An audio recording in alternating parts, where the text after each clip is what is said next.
Thank you, Aaron. So now we're going to begin the announcements of our Travel and Research Award.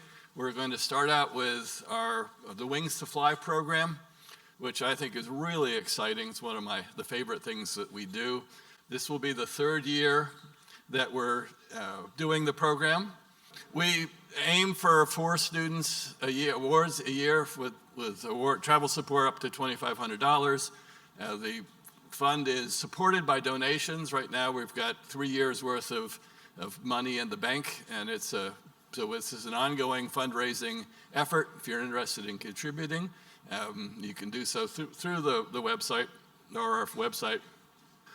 We've so far supported 9 researchers coming. This is the last year's cohort, and they are from left to right: Peru, Spain, Argentina, India, Mongolia, and Puerto Rico.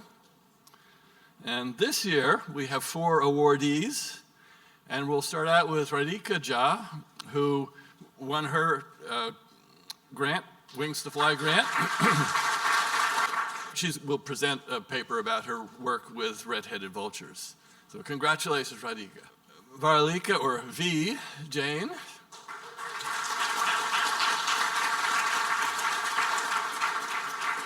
Will be talking to us about lead exposure in California condors, and yes, we know this is not a California condor. Just in case you were wondering. So this crowned eagle looks about as big as V, and so we're excited to hear about that. Our third awardee is from India also, as is Radhika.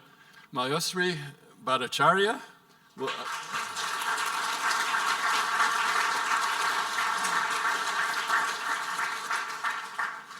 Who's going to be talking about her work with white-rumped vultures, and her study area ranges from 450 meters above sea level to 4,500 meters above sea level in the Himalayas.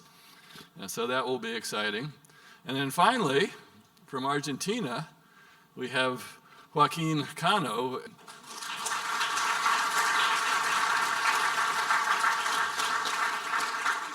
So you should pick on someone your own size here, Joaquin. The ladies have got vultures and eagles that they can barely put their arms around, and here you are with this little baby striated caracara. Come on. Joaquin will be talking about his work with the striated caracara down in Tierra del Fuego. So let's give them all another round of applause. And now that you recognize them, please go out of your way to say hello, talk to them. One of the things that's so rewarding about this is after the awardees have been to the meeting, I asked them, well, what was it like? And they all say that it was just an amazing experience for them to get to meet some of their heroes, some of the people whose papers they've cited 20 times, and wow, this is what that person looks like. And it's a great chance for them to get to know us and us to get to know them, and for us to, for RRF to fulfill its mission of getting conservation work done out around the world. So thank you to all of those. We did a satellite telemetry study of the participants this year. We have Mike Lanzone has developed a new satellite tracking device that you just opening an email from RRF, you get somehow a little transmitter implanted in you.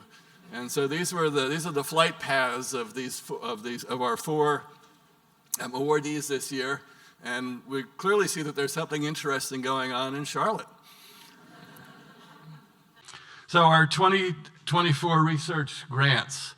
At our board meeting on Tuesday, the board approved a 2-year, $10,000 a year increase to the Brown, Abaddon, Tully, Kreitz, and Bengolia awards, each by $2,000. So this will bring the awards up to between $3,500 and $5,000. Previously, they had been $2,000 less, and you get a lot done these days with $2,000. You can do some, but it doesn't move the needle that much, and these are the same award amounts that we've been giving for a long time. So this is sort of a cost of living increase for these research awards. As you'll hear when our treasurer, Rich Van Buskirk, presents an update of the financial situation, our cash reserves are really healthy. And it feels appropriate to us to spend some of the money that we have sitting invested in an index fund to actually move the mission of our organization forward. And that most important part of our mission is stimulating and supporting Raptor research. So round of applause, please, for the board. Who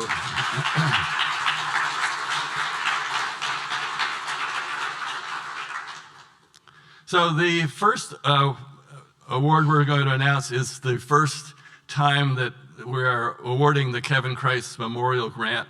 This was a generous donation from his family in Kevin's honor. Has set us up to do a $2,000 a year award for 5 years with the board's approval.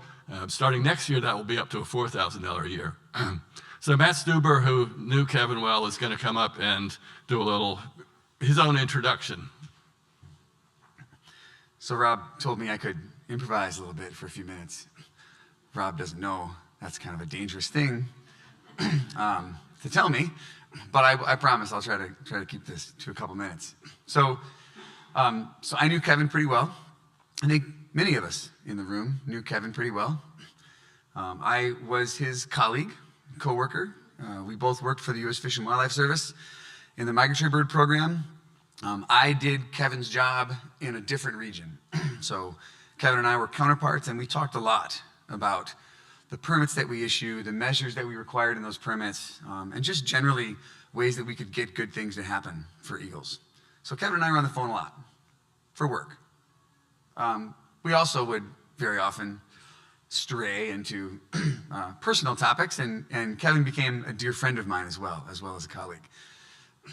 We would talk about, we actually both have roots in the state of Wisconsin, so we talk about some of our shared favorite places in our home state. We even talked about Kevin going back there someday to retire. So I really appreciated the personal relationship I had with Kevin, as well as the professional one. As good of a conservationist, or as good of a friend and colleague as he was, Kevin was also a really, really good conservationist.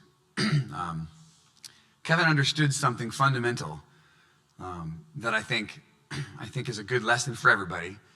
He understood that conservation, good things for the critters that we try to protect, it doesn't happen when you have adversarial relationships with the stakeholders. It doesn't happen when you go out and you conduct a study and you find something that might be really good for a species, and then you go and you make somebody do it. Tell them they have to. Put it in writing, put it in a regulation, force it down their throat. It can work that way. And sometimes regulation, law enforcement, sometimes that is a necessary way to get things done.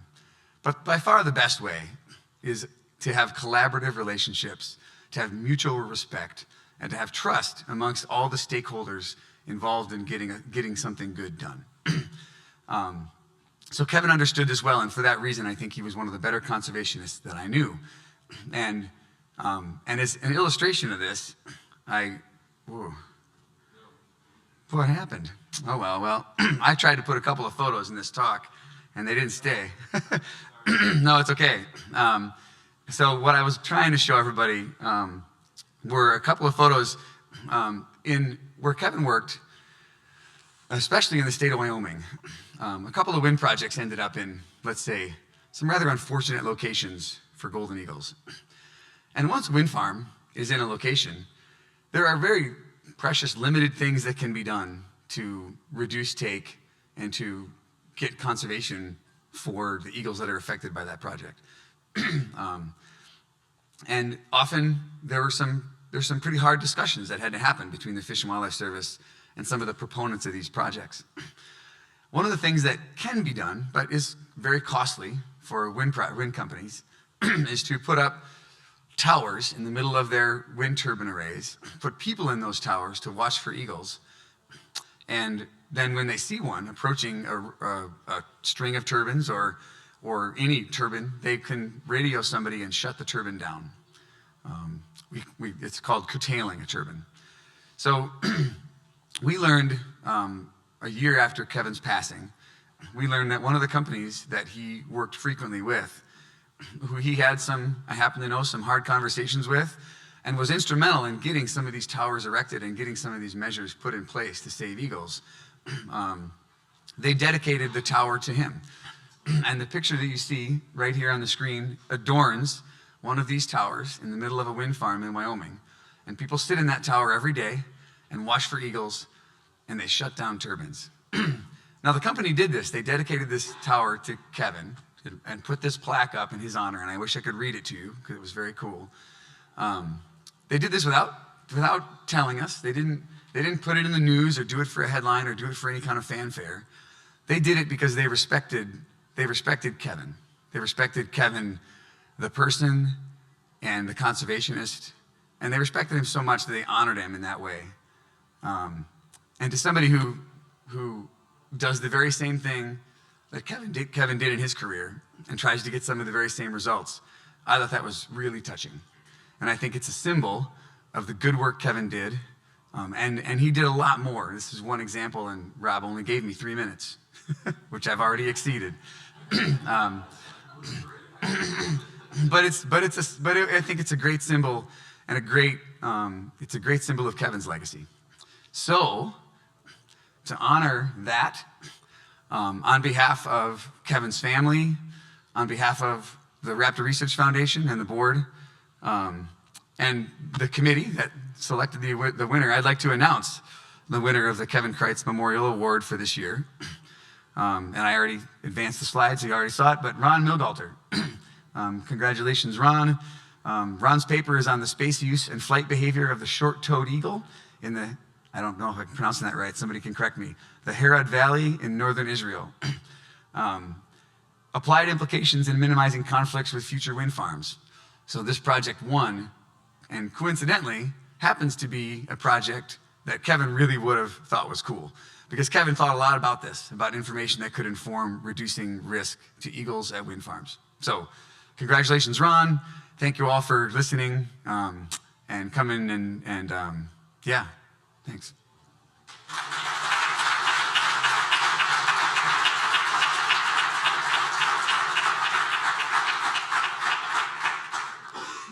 I'm pretty sure Kevin's family is listening, and so they will enjoy that.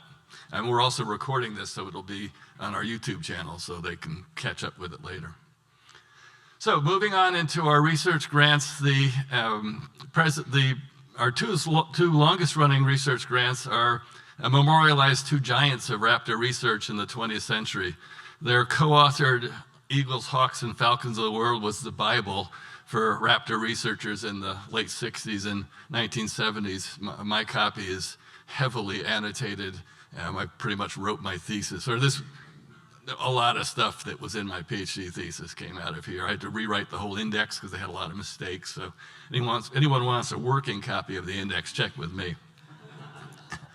So Leslie Brown the award is given in memory of one of the most inspired and productive raptor conservation biologists in the 20th century, whose work was focused in Africa.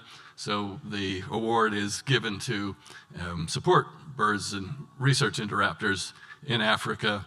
And this year's $3,000 research grant goes to Kairos Willem and Germina. And will be looking at the conservation issues related to the white-backed vultures. It's no coincidence how many papers we've seen, and the Wings to Fly Award winners, there were 3 vulture studies in that, and so the vulture crisis is a really significant one, and we are putting a lot of effort into that. The Dean Amadon Award, he was the curator of the American Museum of Natural History in New York. He's president of the ALU, the Linnean Society, and co-authored or authored over 400 publications.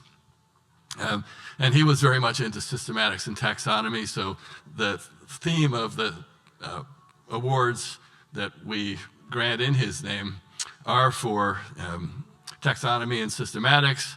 Ulysses Balza, who is or will be a brand new board member as of January 1st, and who was one of our first year's Wings to Fly recipients, won the $2,500 research grant to study genetic diversity and integration in caracaras. So,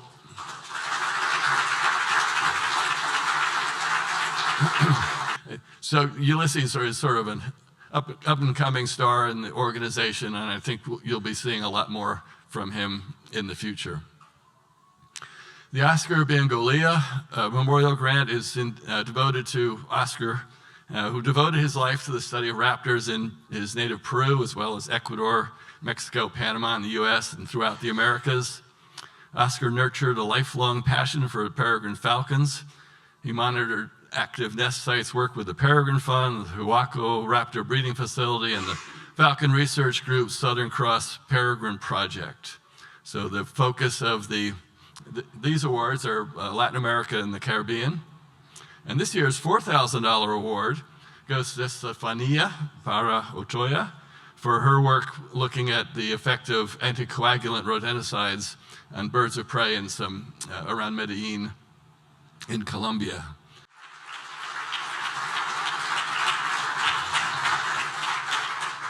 So this is an endowed award. So there's $50,000 sitting in our endowment account, and the spinoff from that generates $2,000 a year.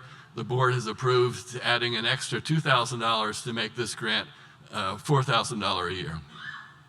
So once again, yay board. The Tully Award, this year we don't have a winner yet. The committee is having trouble getting all together in one place and to make the decision, but so we'll announce that later. The Michele Panuccio Award is dedicated thanks to a grant from his parents, and this is a $1,500 award to support research about raptor migration and ecology and conservation in Western Europe, especially around the Mediterranean. This year's winner, we got Marco Brandi.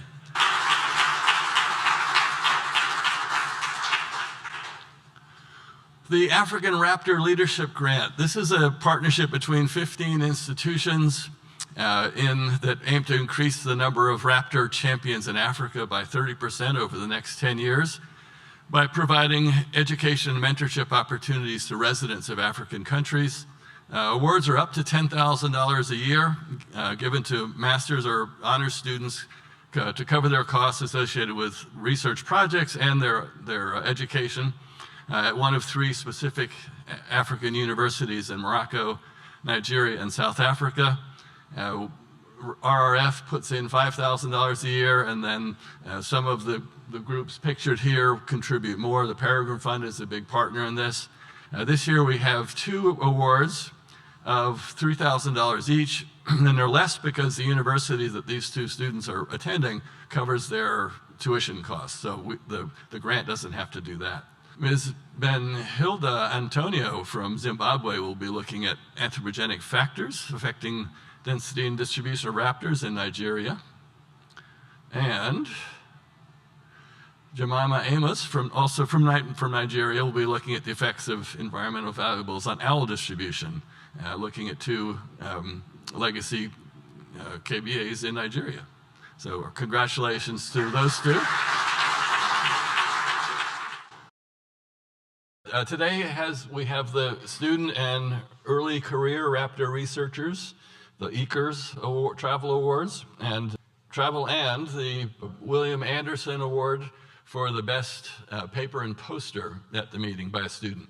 So the Anderson Award was established in 1982, goes back a long time, in memory of Bill Anderson, who drowned in 1980 while canoeing the Churchill River in Manitoba during a peregrine falcon survey. The Anderson Award is given to both the best student oral and student poster presentation at the annual meeting. So this year, we don't have a paper award because nobody read the directions and applied correctly. So, so there it goes, $425. It was sitting on the table that if the students had read the instructions all the way to the end, they might be going home a little richer than they are. So, however, poster award this year, which includes a check for $225, a year free membership, and waive paid charges to the publisher research in JRR, goes to Eden Rebecca. Is Eden here? There she is. Boy, talk about timing. You've been sitting out there just waiting, right? Jim Coplin was a longstanding member of the RRF who passed away in 1987. Perhaps the most significant contribution Jim made to the field of raptor biology and wildlife ecology was in training young professionals. In his 20-plus years career as an educator, thousands of young scientists took his courses in wildlife ecology, management, and population dynamics.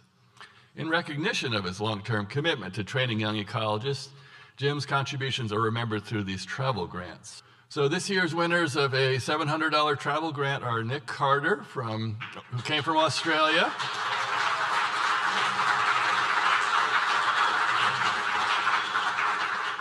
And actually, Nick's going to be pleasantly surprised because we bumped up the awards for overseas winners by, we split one of the other grants that wasn't used. And so Nick, and he will get a little pleasant surprise when he looks at his check.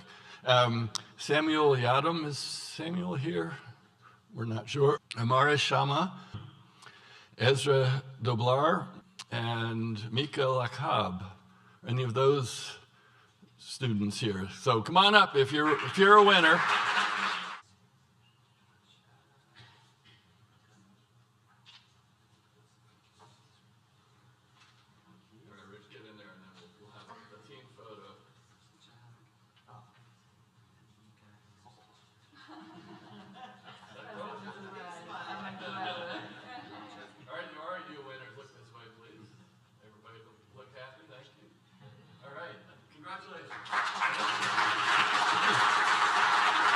Good work, Nick.